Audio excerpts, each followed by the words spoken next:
Hello, it's Kathleen at Kathleen Elise, and welcome to the very first Teachers Only live stream. So we're going to take some time today. I like to make them at least a half an hour.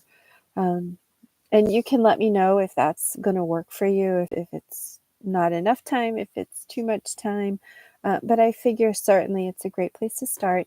And the topic today is kind of a heated topic, and I'm surprised at myself for talking about it, but I feel as though that it's getting convoluted and taken off track, the discussion. And so I think it's an important one that we all need to talk about because it's something that you would not expect, but I, as a native English speaking teacher, have run into a certain discrimination as well. So the topic today is the controversy between whether non-native English speaking teachers have the same capabilities of teaching English well and thoroughly enough versus native English speaking teachers.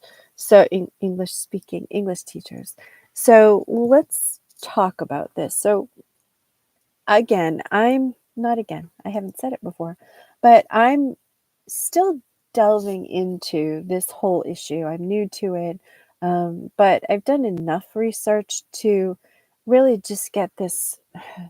I'm frustrated with all of the discussions that are out there because the discussions seem to be pulling people further and further away from the core issue and what the real problem is, and adding a lot of discussion about stuff that when you step back to think of it, it's not helpful, and it's not going to answer the problem. It's not going to solve the problem, answer the question that non-native English speaking teachers have of why can't I get a job? Why are my teaching skills not as valued as someone who is a native speaker of English?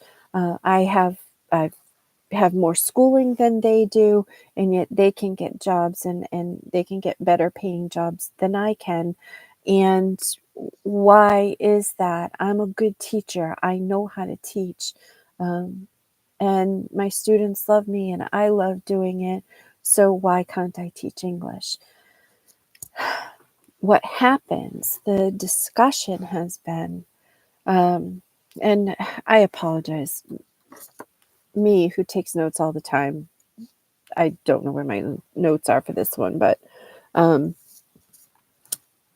discussion is getting off track into lowering the standards for teachers. And I see a lot of discussion out there about changing who can be called a native speaking teacher. I see a lot of discussion about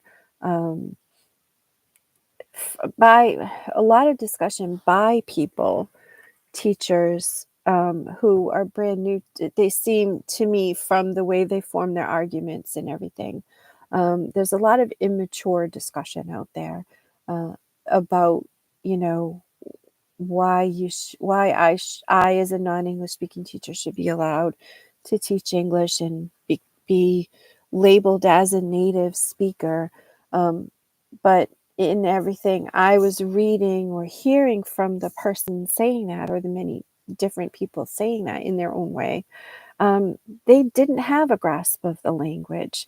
They were using the wrong words. They didn't know how to put sentences together, and they were just seemed to be immature. Maybe they were new students, young students who just graduated or something and had gotten their degree, their certification. So there's a lot of immature discussion out there that's inflaming things and taking us away from the core issue. And then which is then leading others in higher positions to talk about, what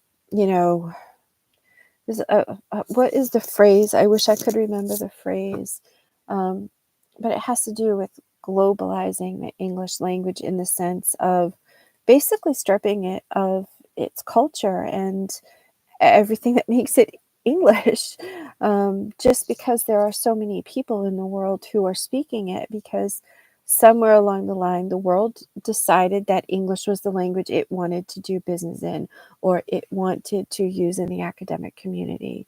Um, you know, so things are getting convoluted. And again, if you have a different viewpoint on this, let me know in the comments. Again, because this is a heated discussion and emotions run high, please keep everything civil. Keep it as from a distance, as a disassociate yourself from the emotions when you're making your comments. Disassociate yourself from the emotions, and please keep any accusations and things like that out of it. We're teachers, we're professionals, we're well trained, and we're supposed to be presenting ourselves in any language, whatever language we're teaching in, as the example of what to emulate. And so whatever our subject is, it could be a science teacher, math teacher, language teacher of any kind, we're supposed to be the examples that we set the bar for our students. And if we place comments that are unprofessional and not well thought out, and don't show ourselves and our intellectual abilities in the best light, then that's just going to get us nowhere. And no wonder, again, I see a lot of unprofessionalism in the comments in this discussion. And if I were an employer of any language and I'm seeing such unprofessional behavior and an inability to form the sentences properly in the language I say I want to be considered a native as, then I wouldn't hire you either. I wouldn't hire me if I were the one doing that. And I were an employer seeing this, I wouldn't hire me, no matter what my qualifications said. If I can't present myself in a way that represents my qualifications, then I wouldn't hire me. So we're confusing the situation's getting confused. So the issue is, from what I can tell, excuse me, the core issue is that teachers who do not speak English as their first language, as their native language, you've put the time in to learn English, you've studied hard. Maybe your teachers have praised you, you've gotten awards or whatever it is for your language abilities. And as a teacher of anything, you're a good teacher. And you want to be able to get out there and get a job teaching English. But because of the stipulation that so many employers have all around the globe, that if you're going to teach English for me and my company, then we want you to be a native English speaker. So that clearly presents problems for those who are not native English speakers. And it creates an unfair situation where someone who is a native English speaker, who might not have the same qualifications as you, who might be not as good of a teacher as you are, that person is getting the job because of this one issue, and you're not. And maybe you should be the teacher. Maybe you should be the one filling that position. So I'm here to have this discussion to boil it down to the essence, and then help us as teachers who, rather than getting ourselves caught in this whirlwind of emotion that just isn't going to be solved quickly. Again, because of the whirlwind, people aren't taking the time to step back and say, wait a minute, what is the argument here? So I'm here holding these weekly lives now so that we can take ourselves out of the controversy and just help ourselves to become the best teachers of English, the best learners of English that we can be, to make sure that we are getting correct information and that we are elevating ourselves as teachers who specifically have chosen to learn and teach English, so that we can present ourselves as the best choice, regardless of whether it's our native language or not. And even as a native English speaker, I run into issues on,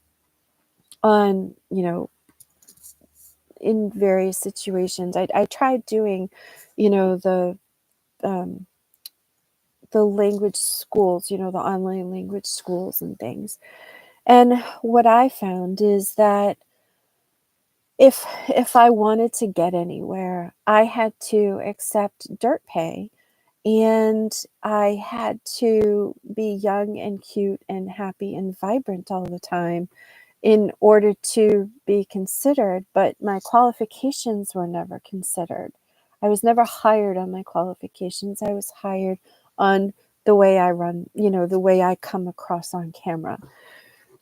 And anyone who's had a class with me, will say that's not the important issue. My students they've always had good comments. Kathleen, your classes are fascinating, and I never knew so much. And um, I had one of my students was a teacher of English in her own country. She happened to have been a Spanish speaking country, and she was taking her master's degree in English. And she said, Kathleen, this whole class with you, this was our first class. She says, I was never taught this in school. So, she loved coming to class because she was actually learning about the language, and get to that in a second. But, really, this is why I wanted to hold these teachers only meetings, so that we could come here and we can, say, this is the situation that I've run into. How can I get beyond this, or what can I do to make myself more desirable to an employer, or I this is what I thought I knew about English. Is this correct? And if it's not, what do I do? What is the correct thing? I want you guys to have a reliable place to come for solid information on the English language. I want you to have a place to come where you can get native level information and training. Think of me as your personal trainer for your English, as an English teacher. I want you to have a place to come where you're getting solid information. I don't do fluff. I don't do hype. I love learning. I love digging into my own language, and therefore I'm always learning something about my language and the reasons behind, why do we say put the cart before the horse? Why do we say top dog? Why do we say this? Why do we celebrate Thanksgiving? Why is our Thanksgiving different from some other country's Thanksgiving? I'm always asking questions of my language, my culture, myself as a student, as a teacher. That's what we do as teachers. We're setting the example for being the best learners, so that our students will be inspired to learn. And I think I've gotten things out of order. I put the cart before the horse, but I'm coming to the reason that the one step that we can take to raise ourselves above the controversy and just become the solution, that we can be the example of how to solve this problem. If we want to be in the running for the best jobs, then we need to make ourselves the best candidate. So many of the comments out there that I was reading, like I said, they sounded more like they were coming from younger students, but then there are many that I'm recalling that were from teachers who had been doing it for a long time, but they never took themselves beyond the level that they're at. And you can tell the level that someone is at by how they're writing their sentences, the words that they're choosing, the ways that they're combining them. And again, another reason why this is so important, this particular time with you is so important, is because my experience is not only broad. I have tons of years of experience in high-level customer service. I have tons of experience as a writer. Writing is another passion. Writing and teaching are kind of competing for what is my passion. But writing is my thing because I love my language. I love using my language. I love finding new ways of expressing things in my language.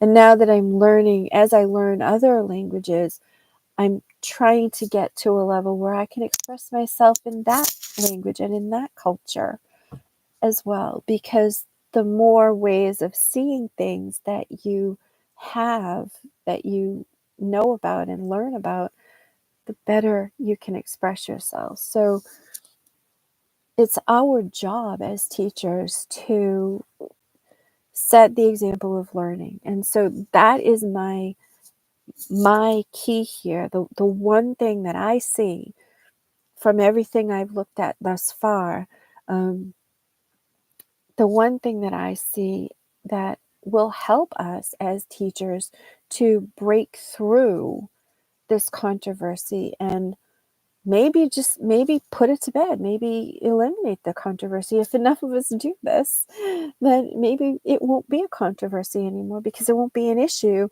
if we are learning, if we're becoming better teachers, better learners of English, better students of English, better teachers of English.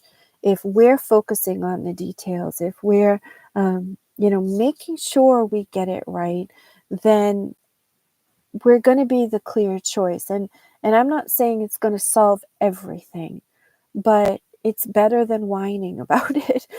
So many of the comments and so many of the articles and the videos and things that I've seen and read and whatever, there's a lot of whining and complaining. There's not as much logical thought process going on.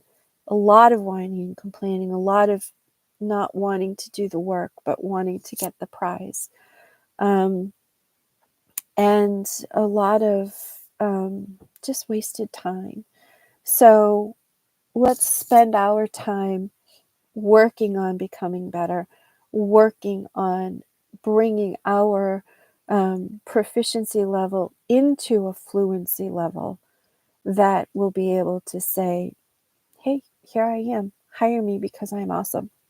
And you can clearly see that I'm awesome at my job. Okay. Yeah, there's a lot of conversation out there.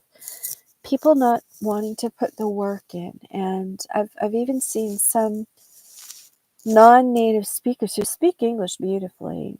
And they have a high grasp of the language to the point where I would say they're fluent. And I'm particular because I take the details seriously. But even, I came across one teacher the other day, and she was trying to say, this is how you say a particular sound. And then she said, but it really doesn't matter how you say it. Say it however it's comfortable for you. And then she moved on. That's not good advice to give, because you have to clarify that statement. As a teacher, you can't just say, well, just do it however you want, because then what's the point in learning and spending any time on it if I can do it however I want? There's a reason sounds are the way they are. And if you don't pay attention to how you're producing those sounds, you could actually be inadvertently producing a different sound that could end up offending someone. It could confuse a word. If you don't get it right, then it's not right. You're adding a level of confusion into the communication process that doesn't need to be there. And my students will tell you I am a stickler for pronunciation. You have to know the correct way to say it. Now, again, in English, as in many other languages around the world, if not every other language, there are different dialectical ways to say things, which you need to be familiar with. But there is a fundamental underlying correct way to say something. And a lot of teachers I see out there will say, they'll show you how to sound like a native, which is great, and all about connecting speech, etc.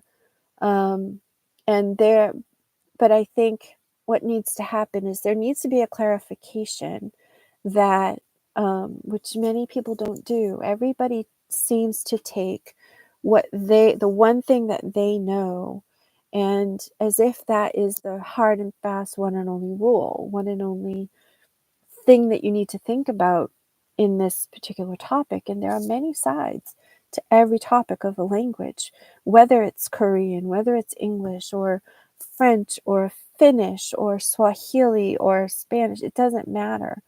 Every language has a whole bunch of stuff wrapped up in it. So the pronunciation is important. Once you get it correct, once you are clear and accurate with your pronunciation, with the rules and the structures, you need to first and foremost understand them in that strict sense, and you need to understand them correctly at that fundamental level, so that the more you use the language, the more you will naturally flow into the way it has developed in conversation. And the more you will be able to recognize the different dialects and be able to then produce those sounds when you're talking to someone who speaks that dialect. But you still have to understand. It's like is it Karl Lagerfeld and many other artists have said this. He was going to be an illustrator, so he knew all the, he learned all the details, the minute bits of information on the skill of drawing, the skill of putting the image on the paper. He knew back and forwards everything about the skill and the art of drawing and painting, drawing certainly. As well as fabric. He knew about the traditional, basic, straightforward, structural techniques of putting a garment together. And his thing, and many other artists have said, you can't break the rules. You have no right to break the rules until you have mastered them. You have to master the rules of English, of any language, and you have to master the sounds, and you have to master the patterns and the intonations and the context, all the different ways that things can be used, the cultural end of things. You've got to master it before you can break those rules. And not just break them for the sake of breaking them. The only reason that you would break them would be to be able to, but wait a minute, if I fit it into this rule, it's not really going to communicate what I need to say. Or, if I change this pattern a little bit, that will emphasize what I'm trying to say. So you can't manipulate the language until you understand it. You can tell I'm passionate about this. So that's why I'm such a stickler about getting all the details correct. And I never tell my students, just say it however you want, because that's not good advice. And as a teacher, it's not good advice. If you're a student giving advice to another student, well, I can see where you might be able to say that, and because they might be having trouble with it. But it's not the best advice to help somebody break beyond their barrier right there. Our goal as teachers is to help our students break beyond their barriers, to help them through their struggles. And the more we learn, the more we struggle with the language, the more we're going to learn how to help them through their struggles. This took a little bit of a different turn, but it's all really essential. So yes, the issue of being hired for your skills and your gifts as a teacher is critical. I mean, we wouldn't be teaching if we didn't love it, and if it weren't just a part of us to want to share our knowledge with the world. And for us here on the live today, we want to share our love of English and our skills and gifts of English with other students who speak our language or any other language we might like. I don't know. But we can't do that if we're not going to learn it correctly. And now I will say this, and this brings me back to the other student who was a teacher in her Spanish-speaking country. And what I learned was that in her country, the school system, in the school system, the way English is taught is it's strictly memorization of the word itself, the definition, and the grammar. The kids are talked at, and they never get to really use it, which is why I still have that conversational class with the young learners. They never get to use it, so they're never able to apply what they've learned, so nothing ever makes sense, which is why the pronunciation can be an issue. The other thing too is that so much of what is taught in her system, um, a lot of the fundamentals are missed. I'm not sure why. I'm not sure what they're basing their English studies on, or who's training their teachers, and because they're not even given the full information. So I'm sure if she, as a teacher of English, as a student of English in her own country, if she's running into these issues, I'm sure her country's not the only one with a similar method. I know there was a Korean speaker that I see on Instagram. I saw him on Instagram, and he was saying that it was a similar setup in his country, in Korea, when he was growing up. Whether that's the same now or not, I don't know.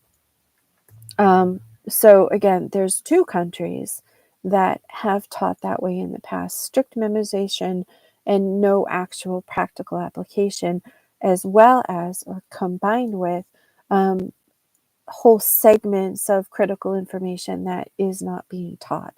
So again, you may have gone through a system like that, and you don't know that you're missing whole sections of the language.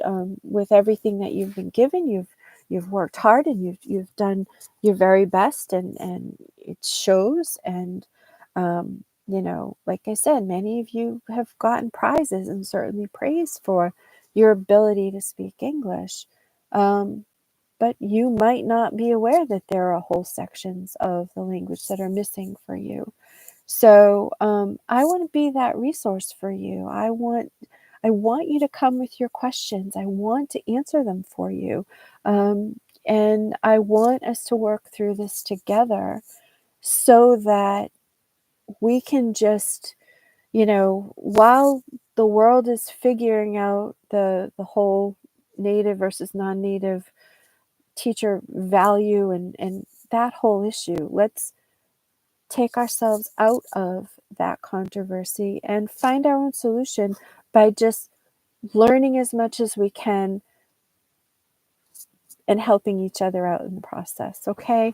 So I hope this I'm pretty sure, I know I covered everything I wanted to cover today. And I don't think I wandered as much as I usually do. So proud of myself for that one. But really talk to me about this. Open the discussion. Put in the comments, is there something that you learned today from this that you just didn't know about before? And or have you seen, what are your thoughts on this? And was there something you already knew, or maybe you can help fill me in on some other perspective that I don't have yet. So again, I'm still researching this, but these were it just felt like this really needed to be talked about, just between teachers, not on a general live. So, all right. Don't forget to subscribe and, yeah, talk to me, talk to me, talk to me. This is, I really want this to become a vibrant community of teachers working to just be the best that we can be, and give ourselves a chance. All right.